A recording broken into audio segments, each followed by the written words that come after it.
Hello everybody, my name is Cloudfeet and welcome back to another episode of Survival Minecraft. Today we are going to work on the base, we're going to build some farms, but mostly, we're just going to have some fun. So what I want to work on today is adding a little bit more detail to this tunnel. So I'm going to add some leaves, some shroom lights, some vines, and some other things, and we'll just see where the creative process takes us.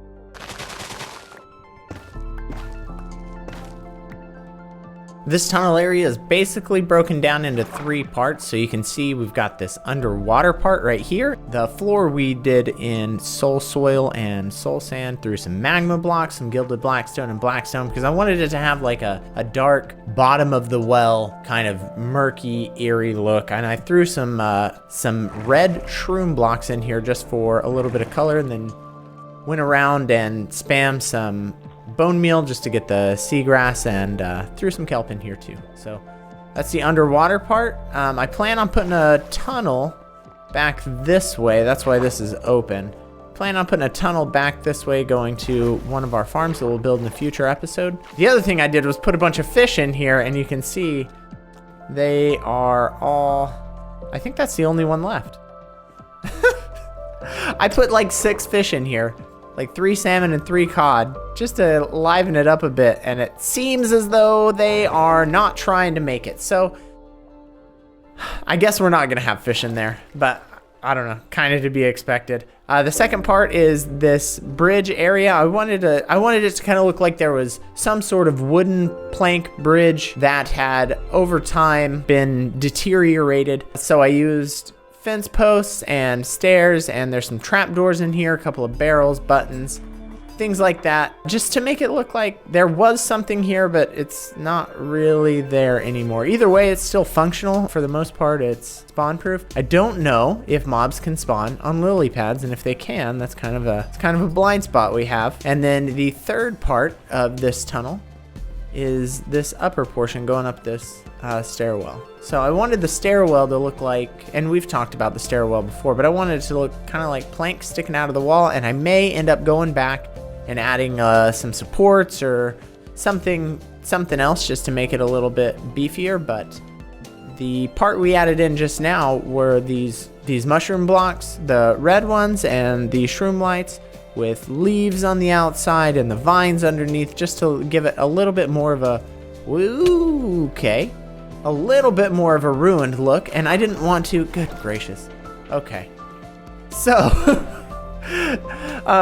I wanted to give it a little bit more of a ruined look, but I didn't want to go overboard. Either way, I think this turned out really well, so let's get started on building some farms.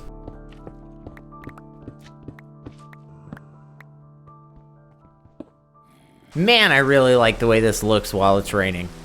It looks so good. Okay, cool. Either way, so what I have been doing, I tore out a bunch more stone and kind of pushed this back just a little bit. This portal is going to go somewhere in here, and I think I'm going to either build like a hallway or a portal room. And I might just make a hallway with some stairs that go up to our spider spawner right there. I don't know, we'll figure it out. All right, so you can see we got some things mocked up around here. I started working on the floor. The floor is just gonna look exactly like the floor in the storage room. And so I've got some kind of neat little plans. So I'm going to build a furnace array here and a furnace array here. Now the one on this side, or this side, I haven't decided yet.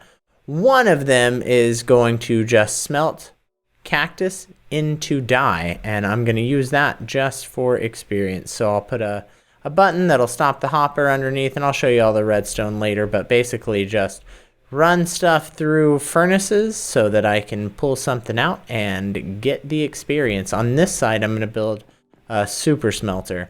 Now up on the next level, right here, there's going to be a bridge that goes across to our spider spawner right there. And then on this next level right here, we're gonna put our cactus farm, we're gonna put our bamboo farm, and then we will probably put some more stacked farms like sugar cane and other things like that. Is he dying because he's in the nether portal? No, he has to be suffocating in the blocks. Sorry, bud. rest in peace, I guess. Well, that was sad. Anyway, I made a little bit of progress here. So you can see I put in a roof. I used the red terracotta and those cool shroom lights with some trap doors on them. I made basically 4 doors here.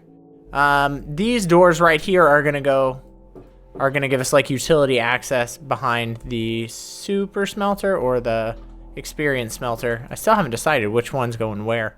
And then the same thing over here. And I guess this one's gonna be the super smelter because these are gonna be the input chest, but you can see these are gonna be input output, but I haven't done any of the redstone yet. So, also I've got to build a trap for these guys because this nether portal that I built is just leaking them out.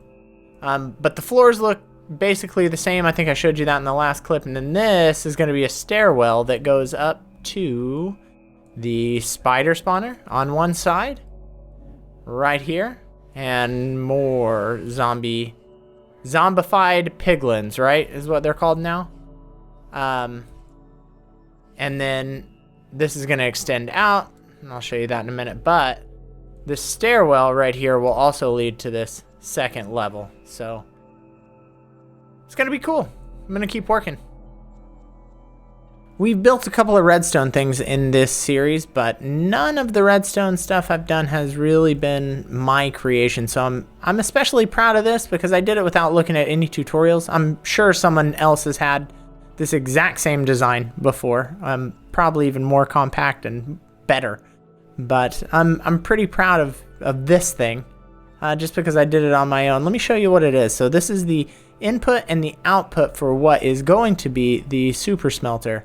Right, so you put whatever you want to be smelted in here, and an indicator light will come on, just showing you like, hey, this hasn't emptied out yet.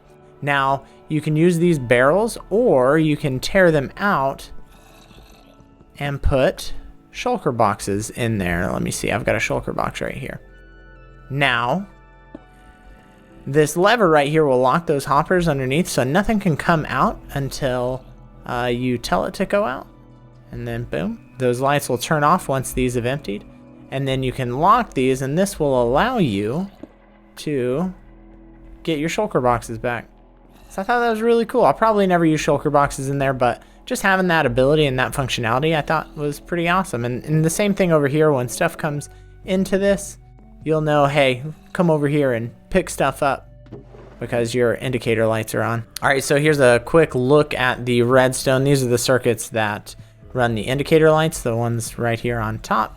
And then this circuit right here is the one that locks the hoppers underneath. And I'm 100% sure that there's gotta be a better way to do this, but you know what? It's crude but effective, so I'm good with it. So here's something I never really thought of. I was working on the super smelter and I needed some iron, and so since I don't have an iron farm, I was about to go just start digging and seeing if I could find some iron, but then I thought, hey, why don't we just smelt down a bunch of iron and tools and things of that nature that we can get from villagers. So that's what I've been doing for not even very long, and we're kind of piling up a little bit of iron, so awesome. Okay, so we got a little bit more work done on the smelter.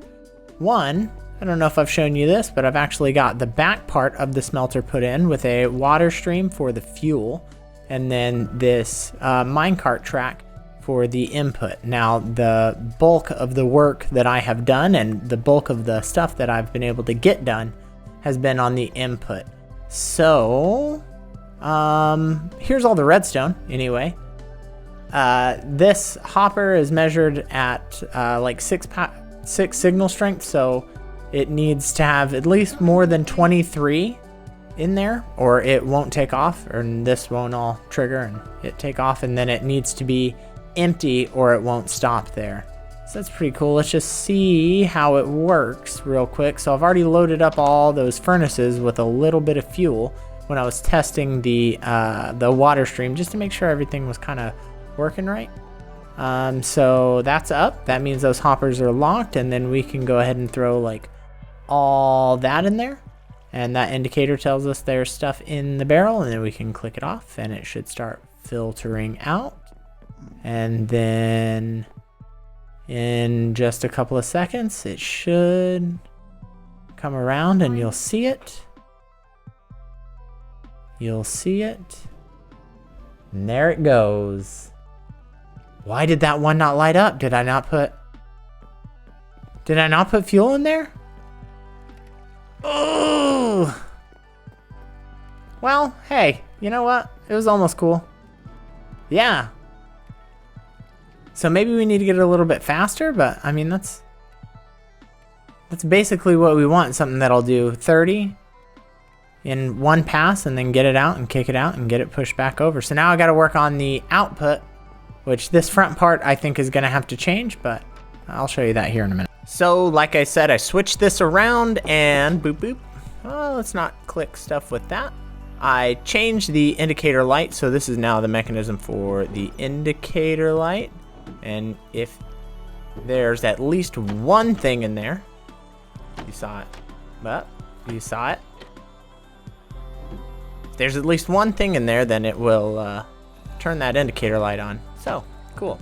So fix that. This is all still working.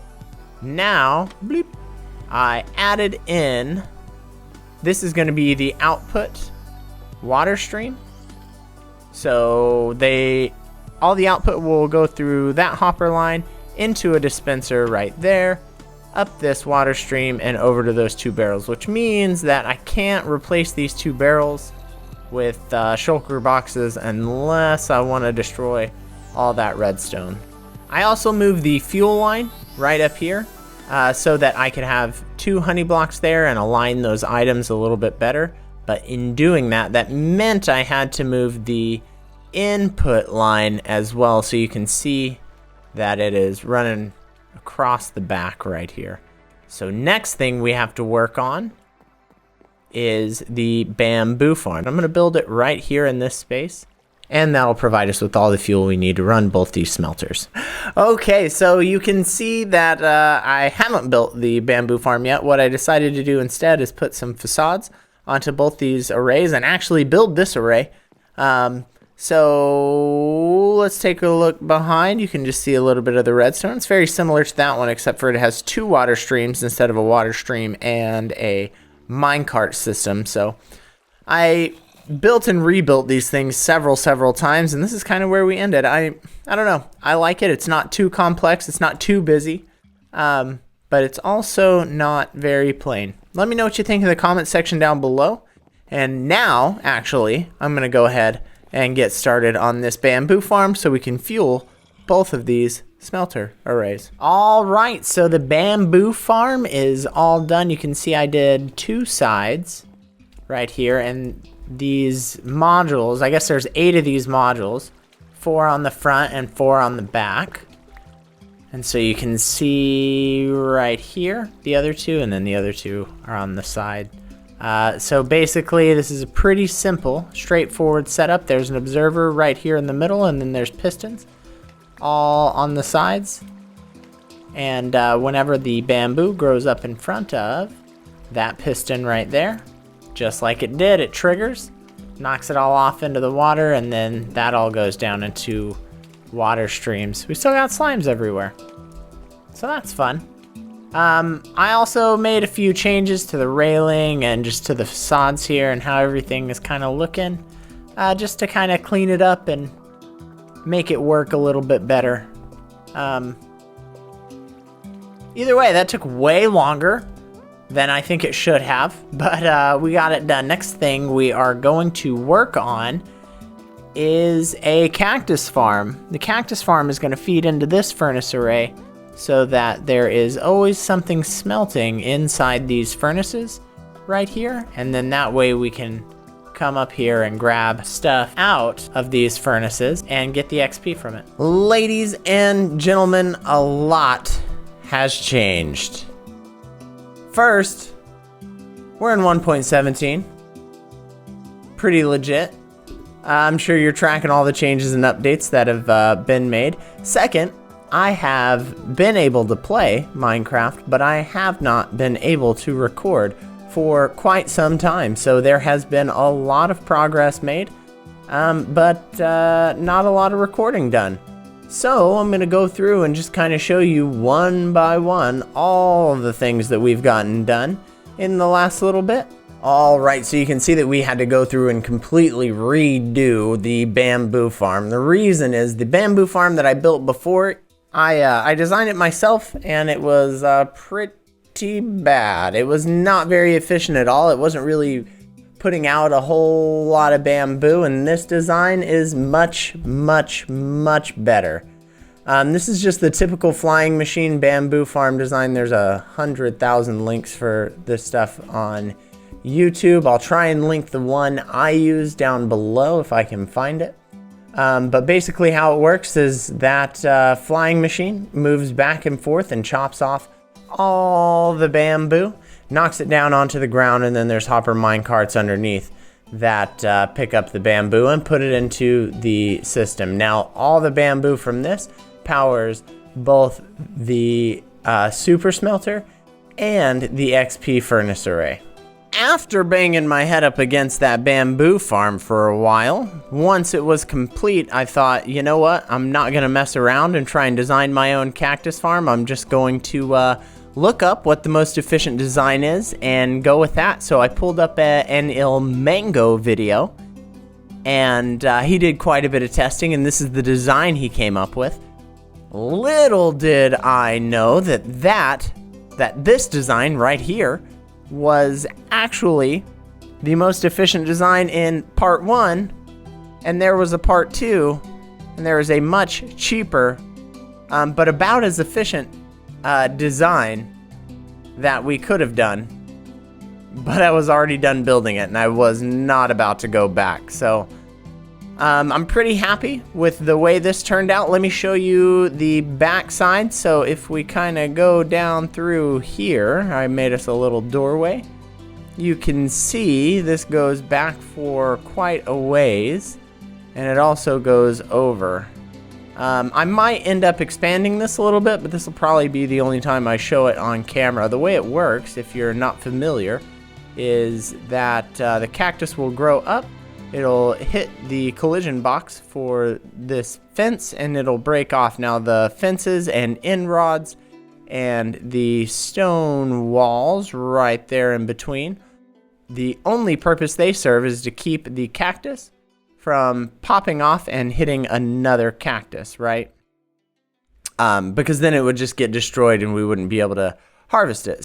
So what happens is the cactus will pop off, it'll fall down here into the water, and then it'll move over into this water stream. This water stream leads right back around all the way to our experience furnace array.